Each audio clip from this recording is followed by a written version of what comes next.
오늘 우리에게 주신 하나님의 말씀은 누가복음 15장입니다. 누가복음 15장 11절부터 24절까지의 말씀을 함께 교독하도록 하겠습니다. 11절부터 24절까지 저부터 한 절씩 봉독하겠습니다. 또 이르시되 어떤 사람에게 두 아들이 있는데 그 둘째가 아버지에게 말하되 아버지여 재산 중에서 내게 돌아올 분깃을 내게 주소서 하는지라. 아버지가 그 살림을 각각 나누어 주었더니 그 후 며칠이 안 되어 둘째 아들이 재물을 다 모아가지고 먼 나라에 가 거기서 허랑방탕하여 그 재산을 낭비하더니 다 없앤 후에 그 나라에 크게 흉년이 들어 그가 비로소 궁핍한지라. 가서 그 나라 백성 중 한 사람에게 붙여 사니 그가 그를 들러 보내어 돼지를 치게 하였는데 그가 돼지 먹는 쥐염 열매로 배를 채우고자 하되 주는 자가 없는지라. 16절입니다. 17절. 이에 스스로 돌이켜 이르되 내 아버지에게는 양식이 풍족한 품꾼이 얼마나 많은가. 나는 여기서 주려 죽는구나. 내가 일어나 아버지께 가서 이르기를 아버지 내가 하늘과 아버지께 죄를 지었사오니 지금부터는 아버지의 아들이라 일컬음을 감당하지 못하겠나이다. 나를 품꾼의 하나로 보소서 하리라 하고 이에 일어나서 아버지께로 돌아가니라. 아직도 거리가 먼데 아버지가 그를 보고 측은히 여겨 달려가 목을 안고 입을 맞추니 아들이 이르되 아버지 내가 하늘과 아버지께 죄를 지었사오니 지금부터는 아버지의 아들이라 일컬음을 감당하지 못하겠나이다 하나 아버지는 종들에게 이르되 제일 좋은 옷을 내어다가 입히고 손에 가락지를 끼우고 발에 신을 신기라. 그리고 살진 송아지를 끌어다가 잡으라. 우리가 먹고 즐기자. 이 내 아들은 죽었다가 다시 살아났으니 내가 잃었다가 다시 얻었노라. 24절 24절 말씀인가요? 네, 여기까지입니다. 네. 장목사님 안 계신 관계로 제가 오늘 함께 말씀을 나누도록 하겠습니다. 무슨 설교를 해야 할지 고민을 되게 많이 했는데요. 고민을 많이 해서 제 얼굴에 수심이 가득했던 것 같습니다. 그래서 많은 분들이 저보다 더 걱정을 많이 하시더라고요. 그래서 부담 많이 되시겠다고 계속 저에게 얘기하시는 분들이 정말 3명 넘게 있었습니다. 네, 부담이 많이 됩니다. 하나님의 말씀을 전한다는 건 큰 부담을 가지고 전하는 것인 것 같습니다.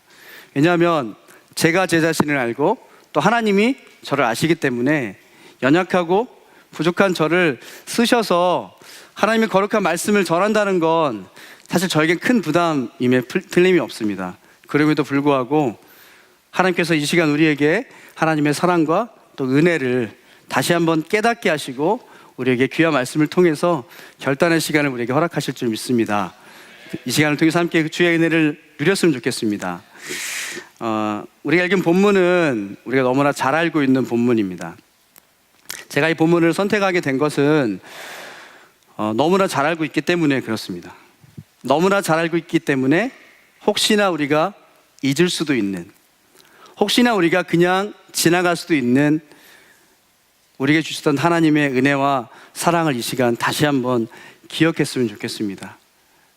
우리를 향한 아버지의 사랑을 다시 한번 깨닫는, 그리고 그 사랑을 통해서 우리에게 부어주신 놀라운 은혜가 얼마나 큰지 알아가는 귀한 시간 됐으면 좋겠습니다. 잘 알고 계시는 이 탕자의 비유는요, 두 아들과 한 아버지가 등장하게 됩니다. 탕자의 비유에서 중요한 인물이 그러면 누굴까요? 아버지, 큰아들, 작은아들 다 중요하지만 그 중에 우리가 흔히 부르는 탕자, 둘째 아들에 대해서 잠깐 나누도록 하겠습니다. 둘째 아들이 왜 탕자일까요? 왜 탕자라고 불리울까요? 허랑방탕한 생활을 해서 탕자라고 불리겠죠. 방탕한 생활을 한 아들입니다. 탕자라고 불릴 만합니다. 저희가 어렸을 때 교회에서 수련회를 가거나 무슨 일이 있을 때 연극하고 또 상황극을 하게 되면 이런 탕자의 비유 이야기가 항상 나왔던 것 같아요.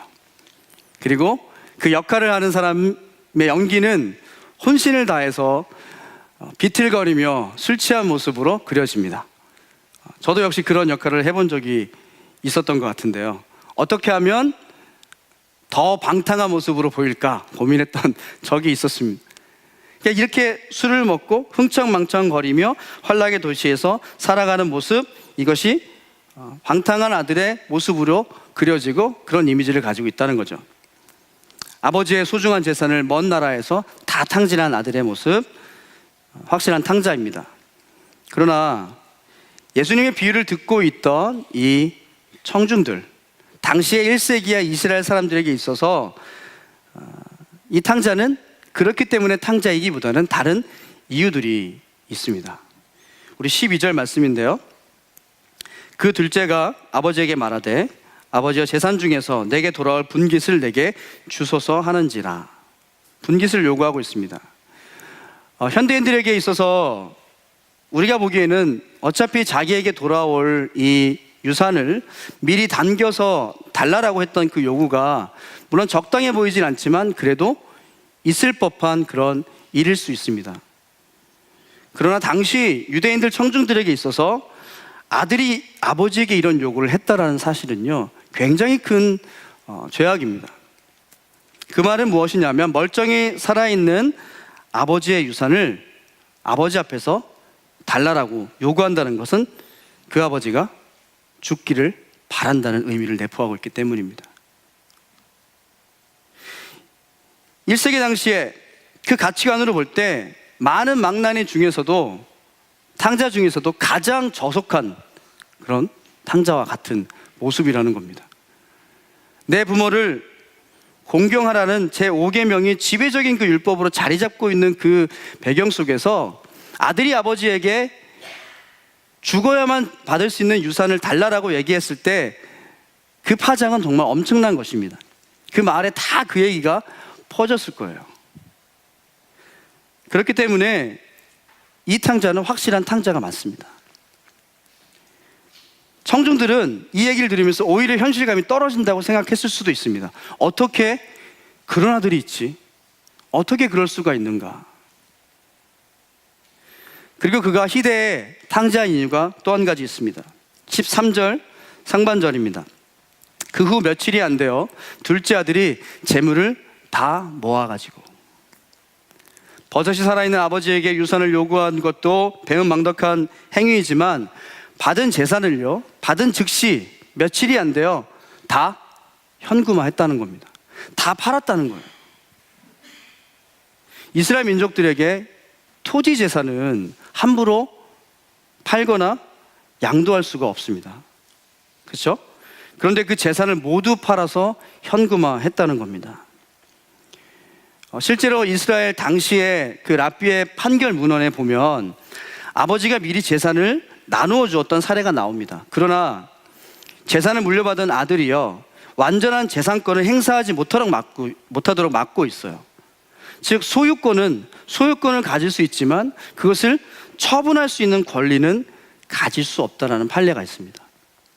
결국 아버지의 재산을 물론 물려받았지만 이것을 아버지가 돌아가실 때까지 아버지를 잘 부양하면서 유지하고 있는 것 정도가 당시에 허용되어졌던 이 재산 분배이겠죠. 그런데 그것을 이 아들은 며칠이 안 돼요 다 팔아서 현금화했다는 겁니다. 그렇기 때문에 이 탕자가 또 용서받을 수 없는 탕자라는 거예요. 또 한 가지 이유가 더 있는데 우리 13절 하반절입니다. 먼 나라에 가 거기서 허랑방탕하여 그 재산을 낭비하더니 먼 나라로 갔다는 겁니다. 아버지에게 받은 그 재산을 다 팔아서 그 지역도 아니고 자기가 따로 산 것도 아니고 혈연과 지원 공동체를 다 거부하고 떠난 겁니다. 먼 나라로 그가 출발하게 된 것입니다. 아버지에게 뿐만 아니라 자기가 속해 있는 마을 사람들로부터도 버림받은, 아니 내가 그들을 버렸다라고 그렇게 선포하는 것과 마찬가지라는 것이죠. 모든 관계를 끊기로 작정한 것이나 다름이 없습니다. 마을 사람들은 그 아들을 향해서 도저히 저놈은 용서받을 수 없는 아들이다 라고 생각했을 것이고, 이 비유를 듣고 있는 예수님의 그 청중들도 역시 동일하게 그렇게 생각했을 것입니다. 이렇듯 탕자인 둘째 아들은 모든 사람들이 인정하는 탕자가 돼서 먼 나라로 가서 올바르게 잘 먹고 잘 살았을까요? 그렇지가 않습니다. 우리가 알고 있는 대로 허랑방탕하며 낭비하는 생활을 했습니다. 허랑방탕하다는 단어는 성적인 방종까지 담고 있고요, 낭비라는 단어는 키질을 하다라는 뜻입니다. 키질하는 게 무엇이죠? 키를 막 해서 흩어 날리는 것이잖아요. 자기의 재산, 자기가 가지고 있던 그 모든 물질들을 바람에 다 흩날리듯이 그렇게 금세 다 써버리고 만 것입니다. 그리고 모든 것을 잃고 나니 흉년까지 들었습니다. 그 지역에 흉년까지 들어서 궁핍하게 되었습니다. 불행이 겹치고 더 상황이 악화되어진 것이죠. 이 비유를 듣고 있던 청중들은 무릎을 치며 잘됐다 이놈, 고소하다 이놈 그랬을 겁니다. 벌받아 마땅한 놈이라고 생각했을 것입니다. 하나님의 징계가 그에게 닥칠 것이다 생각했을 거예요. 이것이 둘째 탕자의 모습입니다. 자, 문제를 하나 드릴게요. 이 탕자의 비유, 우리가 알고 있는 탕자의 비유에 탕자는 몇 명일까요? 탕자는? 네, 문제가 굉장히 쉽습니다. 금방 맞추실 줄 알았는데 제가 이런 문제를 낸다는 거는 한 명이 아니니까 이 문제를 내겠죠. 네, 2명입니다. 2명.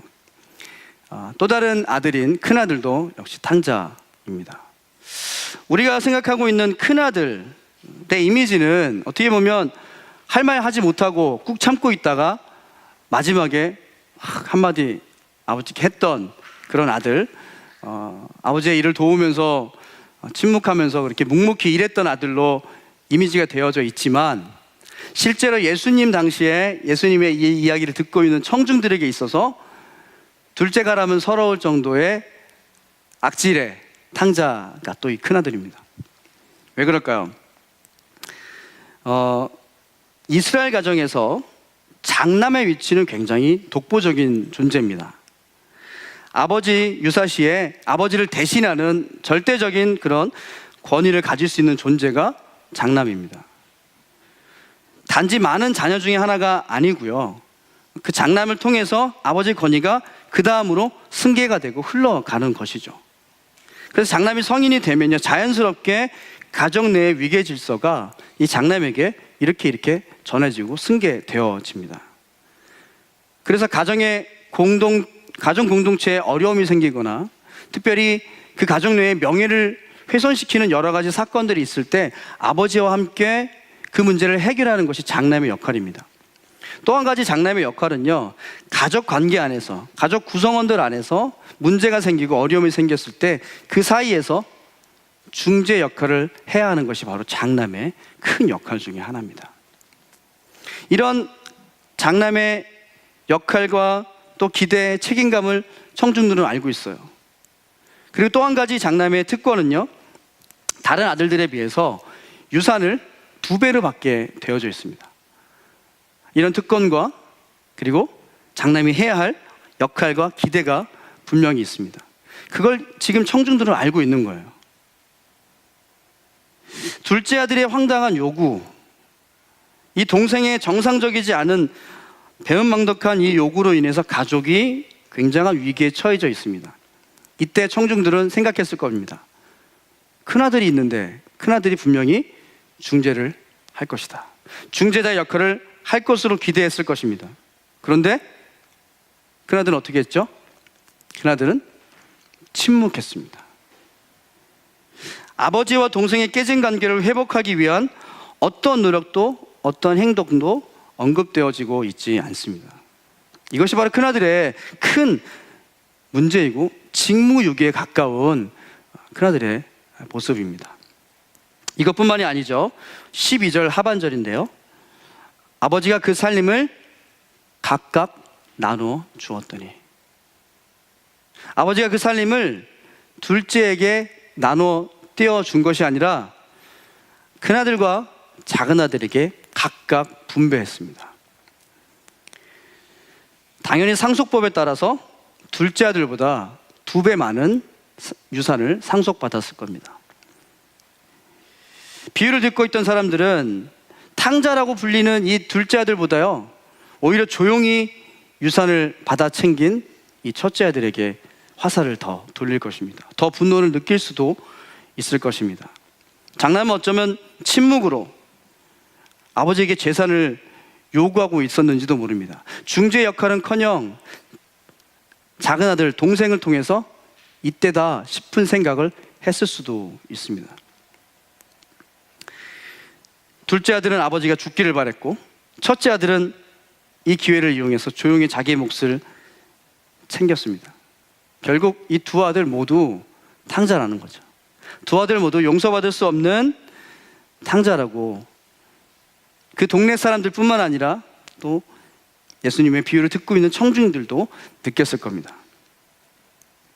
자, 예수님의 이 비유, 누가복음 15장에 나오는 이 비유는 이 탕자들을 계속해서 드러내고 또 보여주고 있습니다. 이걸 누구를 뜻하고 누구를 표현하는 것일까요? 누가복음 15장은 예수님이 죄인과 세리들과 함께 식사하는 자리에서 일어난 비유의 말씀들을 전하고 있습니다. 100마리의 양 중에 잃어버린 한 마리의 양, 10개의 동전 중에 잃어버린 한 개의 동전, 그리고 두 아들 중에 잃어버린 한 아들. 잃어버린 양, 잃어버린 동전, 잃어버린 것들에 대해 다시 찾겠다는 의지를 표현해 주시는 비유죠. 즉, 죄인들에 대해서, 소외받았던 그 세리들에 대해서 예수님이 품어주시겠다는 그런 의미를 가지고 이 비유를 하셨을 겁니다. 그런데 또 한 가지는 바로 이 큰아들과 같은 모습을 가지고 있는 사람들이 등장한다는 것이죠. 15장 1절과 2절 말씀인데요, 모든 세리와 죄인들이 말씀을 들으러 가까이 나아오니 바리새인과 서기관들이 수근거려 이르되 이 사람이 죄인을 영접하고 음식을 같이 먹는다 하더라. 바리새인들은요, 죄인과 식탁을 대하는 예수님을 향해서 수근거렸습니다. 이 수근거려로 번역된 헬라어 원어는 디아공귀조라는 단어입니다. 이 단어는 민수기에 나오는 한 단어와 같은 단어로 쓰인 것입니다. 민수기 14장 2절 말씀은 이렇게 선포하고 있습니다.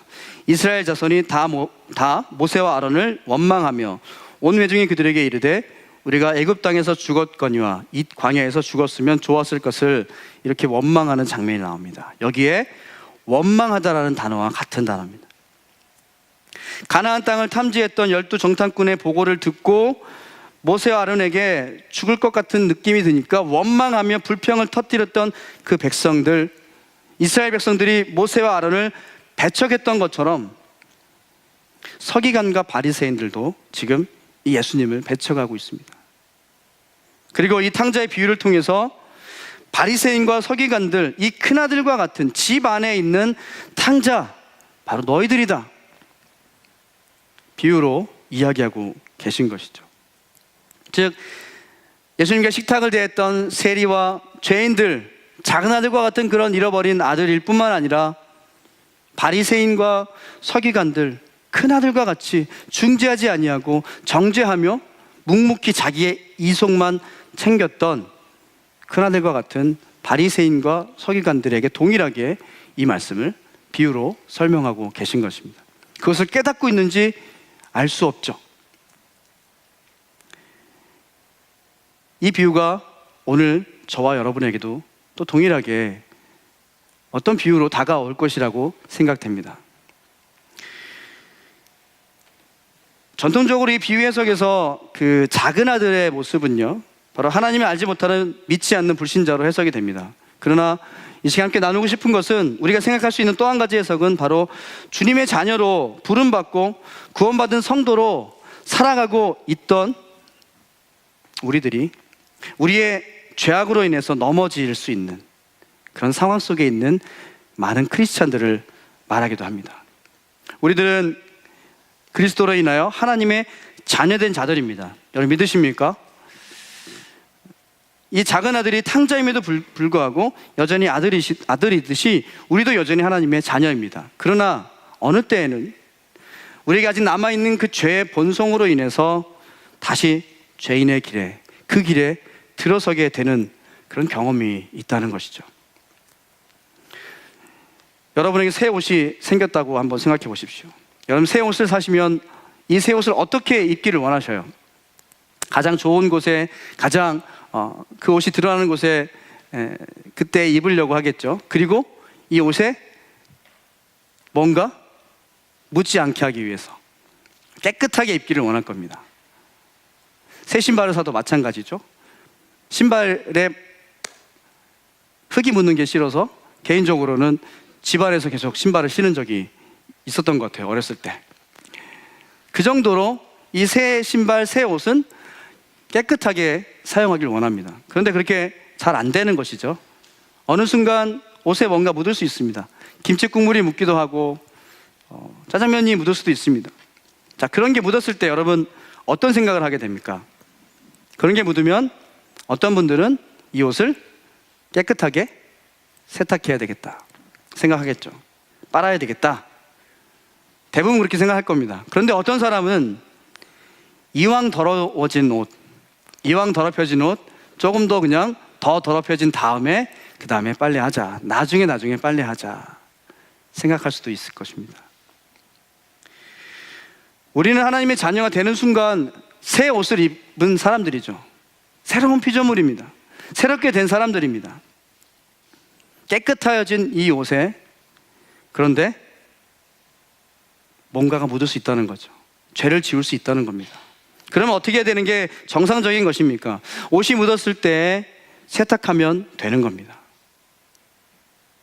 그런데 우리는 이왕 묻은 것, 이왕 더러워진 옷 조금 더 더럽혀도 되겠다.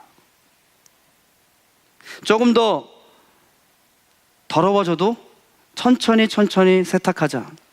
그래서 끈적끈적한 그 죄를 끊지 못하고 더 심한 죄 가운데 나아가는 경우도 있다는 것이죠. 그리고 그 죄를 지으면 자꾸 하나님을 피하게 됩니다. 자꾸 하나님을 멀리하게 돼요. 마치 탕자가 아버지를 떠나고자 했던 것처럼 그렇게 하나님을 멀리하게 됩니다. 하나님의 자녀임에도 불구하고 그 죄악으로 인해서 자꾸 하나님을 멀리하고 하나님을 피하려고 하고 먼 곳으로 떠나려고 한다는 사실이에요.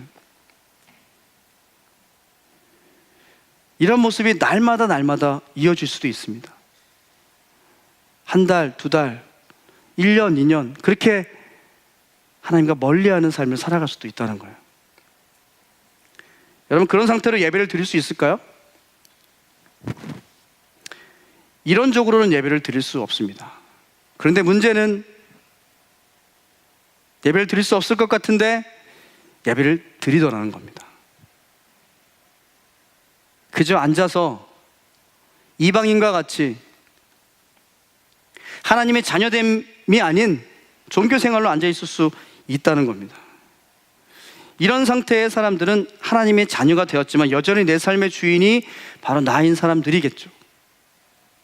그리고 아버지 대신 하나님을 알고 있지만 내 옷에 묻은 그 옷 그저 조금 더 있어도 되겠다라고 생각하면서 계속 하나님께 돌아오는 것을 딜레이했던 그 모습이 우리 안에 남아 있는 것입니다. 그것이 하나님을 떠나려고 하는 모습으로 드러나는 것이죠. 누가 그렇습니까? 내가 알고 있는 어떤 집사님? 어떤 장로님? 저 목사님? 아니요. 바로 저입니다. 이경선 목사를 포함해서 저와 여러분 모두가 충분히 그럴 수 있는 사람이라는 거예요. 내가 탕자인 것을 하나님과 그리고 여러분 스스로가 너무나 잘 알고 있습니다. 우리들은 누구나 둘째 아들과 같이 그런 탕자가 될 수 있는 연약한 존재입니다. 그것은 교회에 출석하는 것과는 전혀 무관한 사실입니다. 출석은 하고 있지만 하나님과 아무런 관계없이 그렇게 살아갈 수 있더라는 겁니다. 이 탕자처럼요. 그런 사람만 있는 것이 아니죠. 누가 봐도 착한 것처럼 보이지만 말없이 자기의 욕심을 채워갔던 장남으로서의 역할을 하지 않았던 직무유기의 그 집안에 있는 또 다른 탕자와 같은 신앙생활을 하는 사람들도 있을 거라는 거죠.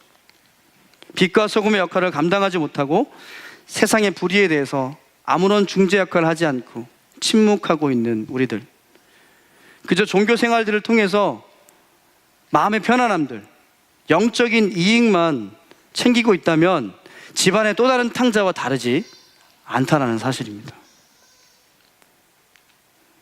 한국 교회 안에 참 많은 문제들이 있죠. 말로 다 표현할 수 없는, 입에 담을 수 없는 많은 일들이 일어나고 있습니다. 결국 인간의 연약함으로 인해서 드러나는 어떤 죄악의 결과들일 텐데요, 그 모든 문제들이 누구의 이야기입니까? 그 일을 범한 사람들의 이야기로만 끝내서는 안 된다는 거죠. 그 사람들에게만 멍에는 짊어지울 수가 없습니다. 예수의 청중들이 예수님의 이 비유 말씀을 통해서 어떻게 저 아들들이 저럴 수 있냐라고 이야기하고 정죄했지만, 결국 그 얘기는 그들의 자신의 이야기였고, 한국교회의 많은 문제들, 어려움들, 기독교 안에 있는 그 수많은 문제를 일으킨 사람들에게 우리가 어떻게 저 사람이 저럴 수 있냐라고 얘기하지만, 실제로 그 얘기는 바로 우리 안에서 충분히 일어날 수 있는 일이라는 겁니다. 결국 바리새인과 서기관과 같이, 또 죄인들과 세리들과 같이 저와 여러분들도 똑같이 동일하게 이 작은 아들, 큰 아들, 탕자들과 똑같은 모습의 연약함을 지니고 있고, 그런 아들이 될 수 있다라고 그들에게 말씀하시고 지금 저와 여러분들에게 말씀하고 계신 겁니다. 탕자가 안 되는 게 중요한 것이 아니라, 그렇게 죄를 짓고 범하게 되었을 때 우리가 그것을 어떻게 처리하느냐가 중요하다는 것입니다. 결국 즉시 세탁하면 될 것을, 그 더러워진 옷을 계속 더 더러워질 때까지 그 자리에 두는 것, 그것이 참으로 안타까운 일이라는 거죠. 그것이 바로 문제입니다. 우리가 그렇게 넘어지고 스스로가 그 자리를 떠나지 않고 있으려고 할 때 그 자리에 누군가가 끼어듭니다. 그게 누굴까요?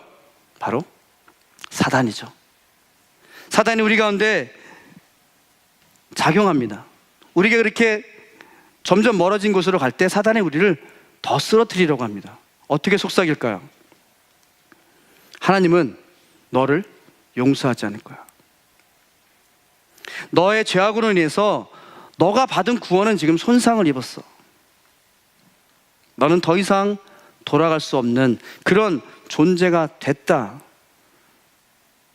라고 생각하게 만든다는 겁니다. 하나님과의 관계에 의심을 갖도록 사단은 속삭인다는 겁니다. 이것을 주의해야 될 것입니다. 탕자와 같을 수 있지만 우리가 그 자리에서 이 속삭임을 듣지 않을 수 있는 믿음의 능력을 간직하는 여러분 되시길 축원합니다. 탕자가 이런 허랑방탕한 생활을 하고 최악의 상황에 치달았을 때에도 그는 돌아갈 생각이 들지 않았습니다. 15절 말씀, 가서 그 나라 백성 중 한 사람에게 붙여 사니, 그가 궁핍하여져서 한 일은 바로 아버지께 돌아가는 것이 아니라 빌부터 살게 되는 겁니다. 사람을 의지하게 됐어요. 그때도 돌아가지 않았습니다. 자존심이었을 겁니다. 잘못을 인정하기 싫은 것이고 쥐구멍이라도 뱉을 날이 있을 거라는 허무한 희망을 붙잡고 있는 것이죠. 최적의 타이밍을 지금 놓치고 있어요. 그리고 나서 돼지를 치며 연명하게 됩니다. 예수님이 이 돼지 치는 얘기를 했을 때 그때 사람들은 한숨과 탄식을 아마 뿜어냈을 거예요. 왜냐하면 이스라엘 사람들에게 있어서 돼지는 가장 부정한 동물이었습니다. 이방 도시이기 때문에 이 돼지를 치는 일들이 있는 것 같아요. 그곳에서 돼지를 치며 돼지의 사료인 쥐염 열매를 먹고 있는 이 아들을 바라보는 청중들은 동정이 아니라 경멸하게 됐을 거예요.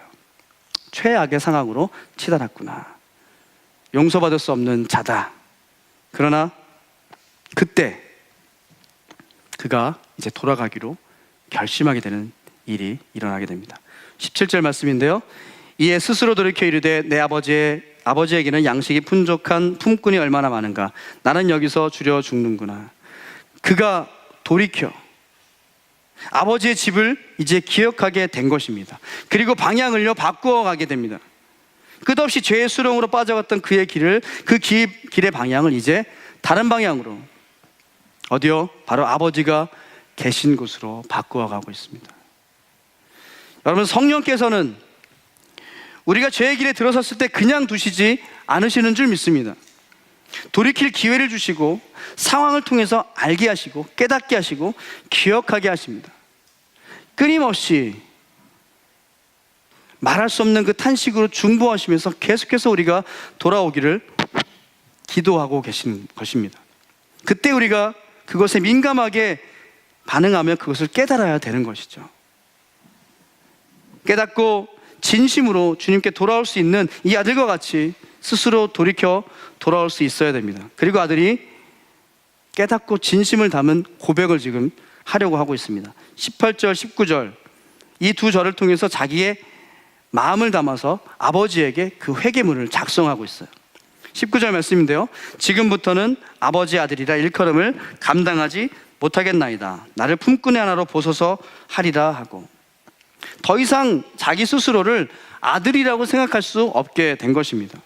왜냐하면 스스로가 아들 관계를 끊고 나왔기 때문에. 다시 돌아가지 않을 거라 생각했는데 이제 돌아가야만 하는 그 길에서 내가 당신의 아들이다라는 관계를 요구할 만한 낯이 없는 거예요. 그래서 그저 품꾼의 하나로 되어도 감사하겠다는 생각으로 이 기도문을, 이 회개문을 작성하고 있습니다. 그렇기 때문에 어찌 보면 아버지께 가는 길이 즐겁지만은 않은 것이죠. 패배와 실패와 좌절과 실수를 인정해야 되는 길이고, 그리고 식구들에게, 동네 사람들에게 당할 모욕과 질타를 받을 길이기 때문에 그렇습니다. 그러므로 아버지께 이 탕자가 가는 길은요, 정죄감에 빠져있는 길이었을런지도 모릅니다. 그 길을 이 탕자가 걸어가고 있습니다. 이제 포커스는 아버지에게 돌아갑니다. 이 비유를 듣고 있는 청중들은 두 아들에 대해서 어떻게 저런 아들들이 있을까 생각하면서도 또 한 가지 의문을 갖게 됩니다. 그 중에 바로 가장 이해가 안 되는 행동을 하고 있는 바로 아버지입니다. 아들의 이런 반응, 아들의 이런 요구 앞에서 이 아버지가 사실상 당시의 권위적인 모습을 지닌 아버지라면 그 자리에서 의절을 하거나 어떻게든 그것을 들어주지 않고 막았을 겁니다.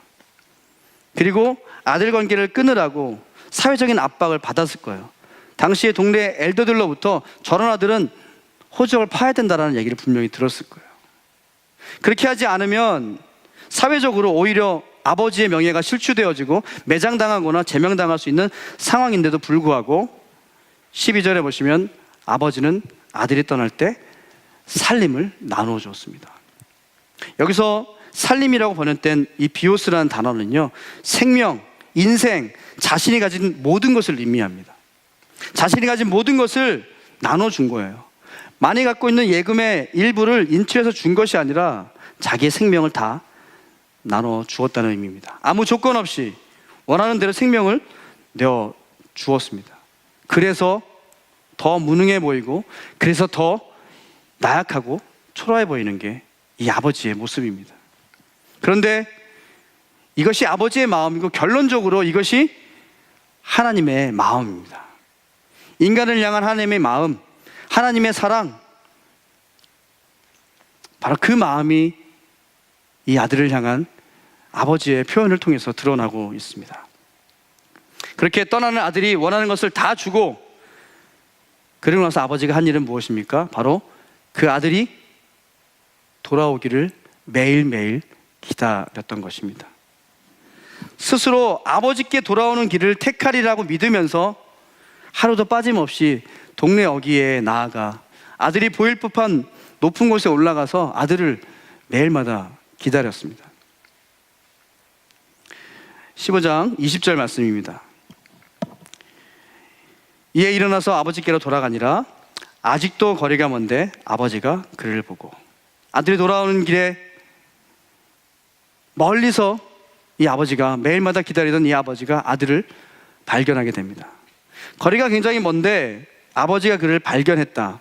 아들을 육안으로 발견할 수 있었다는 것은 때가 낮이라는 거예요. 대낮이라는 겁니다. 그 대낮에 성문 어귀에는요, 많은 사람들이 분명히 왕래하고 있었을 겁니다. 많은 사람들이 있었을 거예요. 그렇다면 이 파렴치했던 아들이 돌아오는 아들의 이 귀한 앞에 많은 마을 사람들이 어떻게 반응을 했겠습니까? 마을 한복판에서 이 아들에게 어떤 일이 벌어질 수 있다는 것을 이 아버지가 알게 된 것이죠.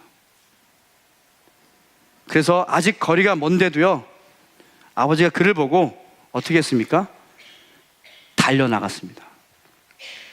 아버지가 직접 그 아들을 향해 달려나간 것입니다. 그 아들이 동네 사람들로부터 수치를 당하지 않도록 먼저 달려나가신 것입니다. 그의 목을 끌어안고 입을 맞춥니다. 돼지 먹이를 먹고 살던 정말 거지 행색으로 나타난 이 아들, 모습만으로도 가까이 갈 수 없는데 냄새가 얼마나 컸겠습니까? 그 악취, 그 더러운 냄새, 그곳으로 가까이 갈 수도 없는 그 아들을 향해 이 아버지는 끌어안고 입에 자신의 입을 맞춥니다. 아버지의 후각이 둔해서 그랬습니까? 그렇지 않습니다. 아버지의 사랑이요, 아들에게서 나는 모든 악취를 완전히 덮어버린 거예요. 냄새, 더러운 것, 그 모든 것이 아무 의미가 없다는 겁니다.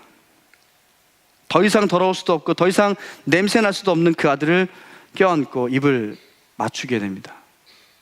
죄책감으로 걸어오는 내내, 아버지께 오는 길 내내 생각했던 아들의 이 고백을 아들이 입을 열어서 하려고 하는 순간 아버지는 그 입을 막습니다.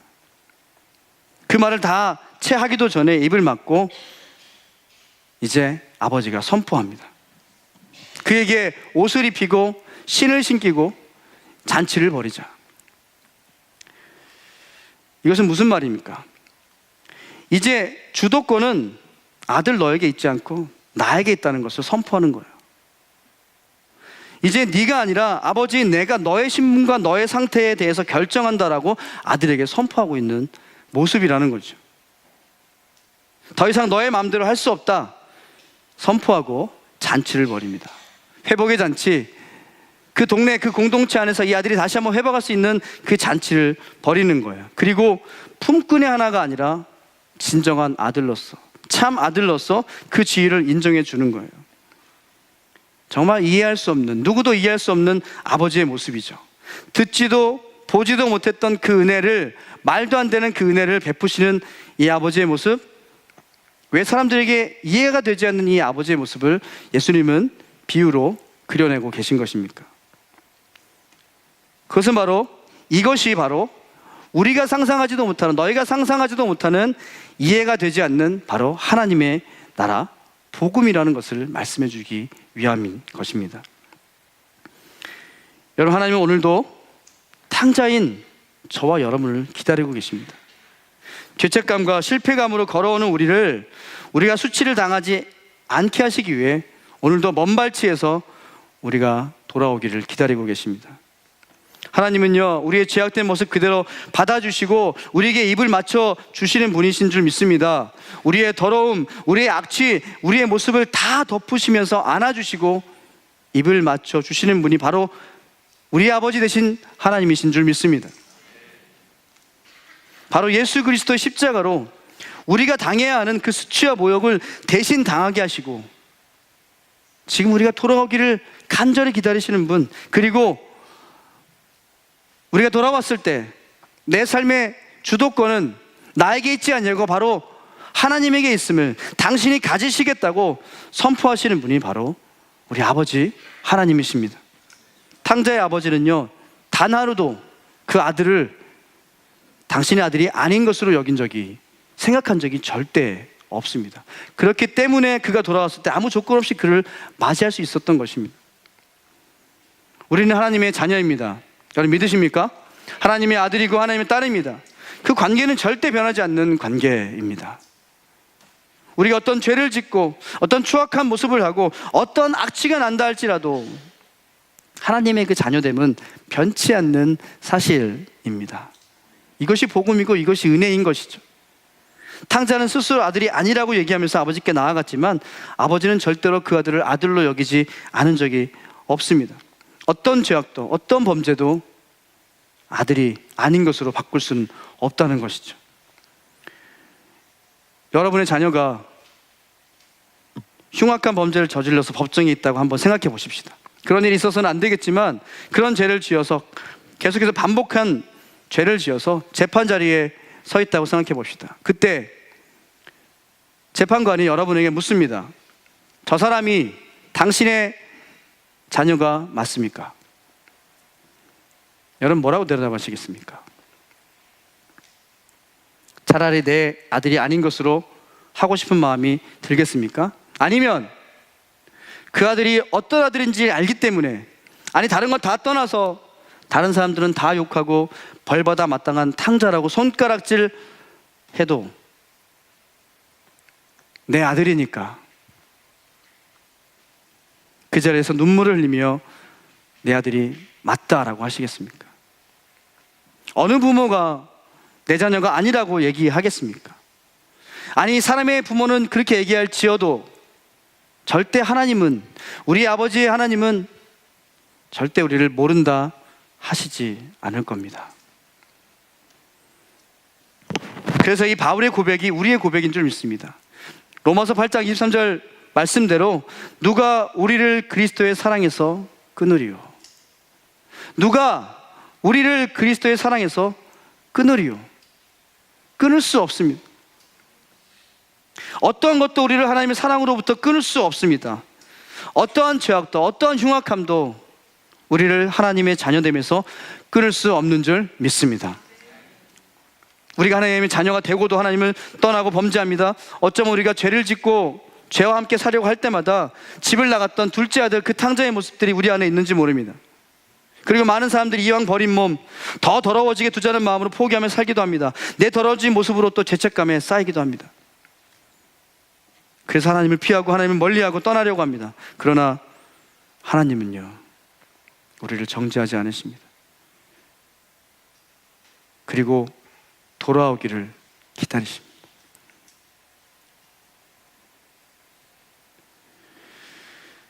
저와 여러분은 지금도 또다시 아버지께 돌아가야만 하는 그 탕자의 자리에 앉아 있을지도 모릅니다.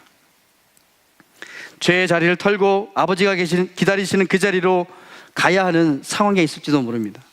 연약한 죄의 본성을 아직도 지는 자들이기 때문에 구원의 깊이와 넓이와 그 높이를 알아가는 이 길을 걸어가면서 또 잠깐 샛길로 빠질 수도 있습니다. 그러나 중요한 것은 그러할 때마다 우리가 어떤 것을 의지하며 버텨보는 것이 아니라 그 즉시로 아버지께로 돌아가는 길을 택해야 된다는 사실입니다. 아버지가 기다리고 계신 바로 그곳으로 말입니다. 그곳이 바로 예배의 자리가 되는 줄 믿습니다. 아버지께 가는 길은요, 더 이상 죄책감과 정죄의 길이 아니라 바로 하나님과의, 아버지와의 교제를 회복하는 길입니다. 다시금 아들로서 하나님의 입맞춤을 받을 그 은혜의 길입니다. 여전히 그 길에서 우리를 기다리시는 주의 은혜의 품으로 여러분 걸어가십시다. 그 길 위에서 주님의 변치 않으시는 그 사랑, 놀라우신 그 사랑을 느끼고 다시 한번 체험하는, 그래서 아버지와의 교제를 회복하여 온전한 예배, 기쁨의 예배를 주님께 드리는 저와 여러분 되실 주님의 이름으로 축원합니다. 아멘. 우리 이 시간에 함께 찬양하고 기도했으면 좋겠습니다. 주님, 우리는 언제나 작은 아들과 같은 탕자, 큰 아들과 같은 탕자로 살아갈 수 있는 연약한 자들임을 이 시간 고백합니다. 주님을 만나고 하나님의 새로운 피조물로 살아감에도 불구하고 우리는 아직도 죄의 본성을 가지고 있는 어린 자들, 연약한 자들입니다. 그래서 죄악의 유혹 속에서 흔들리고 쓰러지고 넘어질 때가 너무나 많습니다. 그러할 때마다 주의 성령께서 우리를 붙잡아 주시고 주의 성령께서 우리를 깨닫게 하시고 나를 지금도 기다리고 계신 아버지께 돌아가는 그 길에 설 수 있도록 힘 주시는 줄 믿습니다. 주님께 돌아가는 그 길이 죄책감의 길이 아니라 주님을 만나는 소망의 길이 되는 줄 믿습니다.